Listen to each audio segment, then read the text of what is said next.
आरोग्यवर्धिनी कामावरून माजी महापौर दिग्विजय सूर्यवंशी यांनी केलेल्या आरोपांचे मक्तेदार सुजित काटे यांनी खंडन केलंय। माजी महापौर सूर्यवंशी हे साफ खोटं बोलत असल्याचा पलटवार केलाय। सूर्यवंशी आणि त्यांच्या सहकाऱ्यांनी माझ्या कामावरील साहित्य चोरल्याचा आरोप करत या विरोधात विश्रामबाग पोलीस ठाण्यात रितसर तक्रार देत असल्याचंही सुजित काटे यांनी म्हटलं।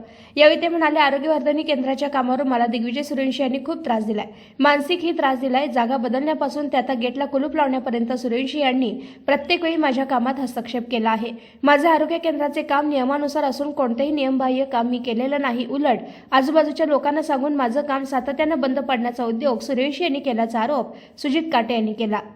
महापौर पदाचा गैरवापर करून त्यांनी अनेक बेकायदा कामं केली असून ती कामंही लवकरच जनतेसमोर मांडू असा इशारा काटे यांनी दिलाय।